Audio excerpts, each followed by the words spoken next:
Remember when the FDA said you should not take ivermectin if you have COVID-19? Well, now, as has become the case commonly, it's backpedaling. The FDA created this webpage in 2021 titled explicitly why you should not use ivermectin to treat or prevent COVID-19. And here's a straight answer from the FDA's website. It plainly says, should I take ivermectin to prevent or treat COVID-19? The FDA answered no. While there are approved uses for ivermectin in people and animals, it is not approved for the prevention or treatment of COVID-19. But the FDA is downplaying its role in the disinformation pushback against ivermectin. The FDA's lawyers are now arguing that it did not flat out tell people to stop taking ivermectin and that instructions to not take ivermectin were simply an informal recommendation, not that serious. This is all part of a lawsuit we've covered here on The Absolute Truth, where 3 doctors allege the FDA interfered with their ability to safely prescribe ivermectin to patients. Let's bring in one of those doctors who have advocated for ivermectin education since the beginning, cardiologist and epidemiologist Dr. Peter McCullough. Welcome back, doctor. You're also the author of Courage to Face COVID-19, Preventing Hospitalization and Death While Battling the Biopharmaceutical Complex. And I think that pretty aptly describes you, because, doctor, you were one of those few people who were willing to speak up. What does this backpedaling from the FDA really mean? What it really means is that the FDA has committed wrongdoing or malfeasance, and this is now prima facie evidence of it. You know, in 2018, the FDA had a very nice statement on its website saying why doctors should use drugs off their original advertising labels, and the reason is to fulfill an unmet need. And in 2020 and 2021, clearly COVID-19 was an unmet need. There were no approved oral antivirals. We were using hydroxychloroquine and ivermectin according to how we should do it by the FDA guidance.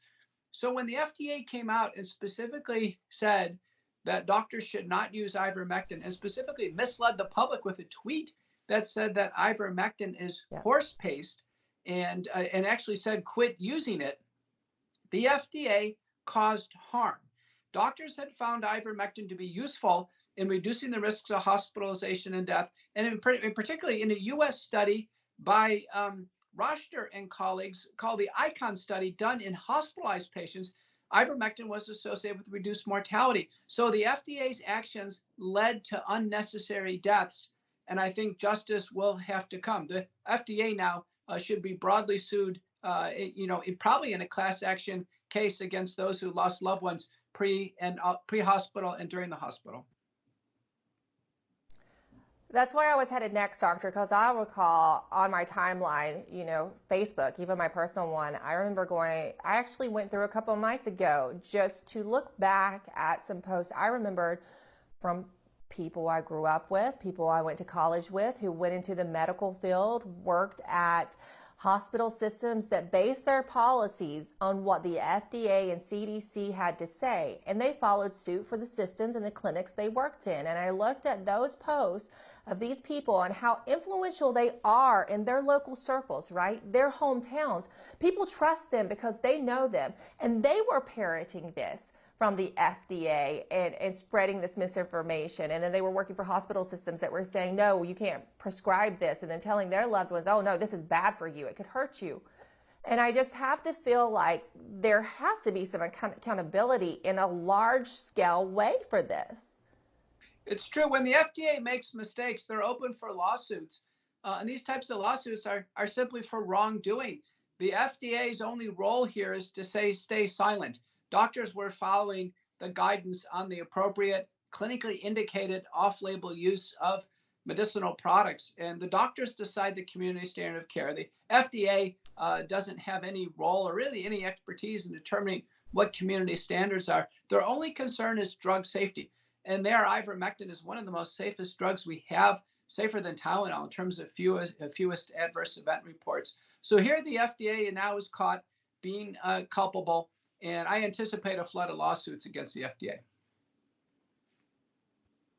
Now, I do too, and I think also as it relates to kids down the road, we're probably going to see a flood of lawsuits as they continue to push these vaccines on children. But the encouraging news, doctor, is that parents seem to have a little more discernment when it comes to their children, and there's not really a massive uptake on the vaccines. The Academy of Pediatrics says 90% of toddlers did not receive the mRNA vaccine, and after everything we've seen over the last few years, parents are really questioning not just the mRNA vaccines now, but the entire it's such a lengthy routine childhood vaccine schedule. Mine was 11, I think, at the time that I was a child getting vaccinated.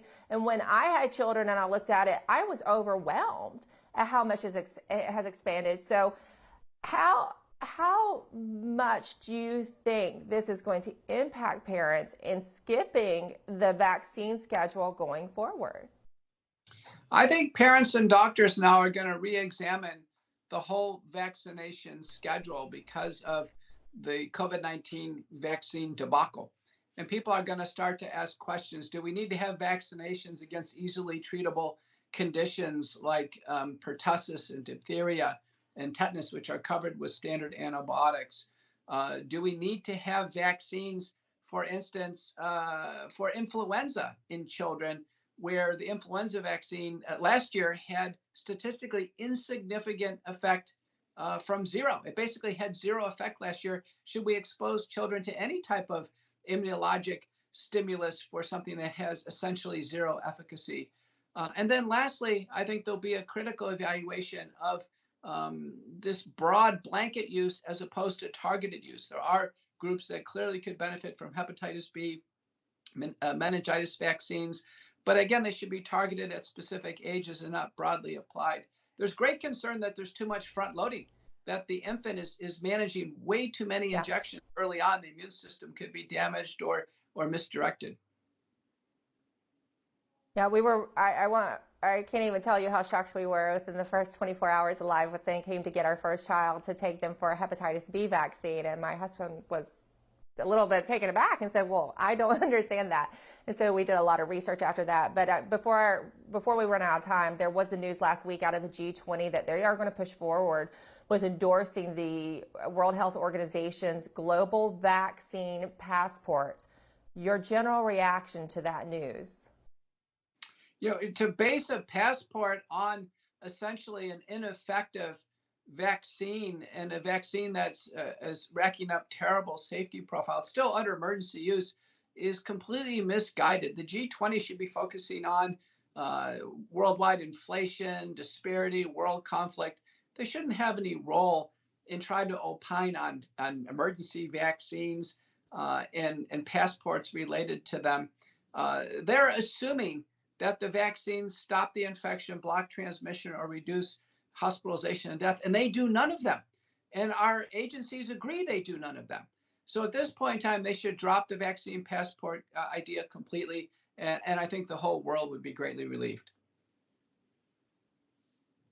I agree. Dr. Peter McCullough, thank you so much for joining us. Your court case is one of those out there right now that is very important to the general public, and we will be keeping an eye on it and keeping our viewers posted as developments come along in your case. And we'll remind our viewers that your book is available at couragetofacecovid.com. Good as always to see you, doctor. Thank you.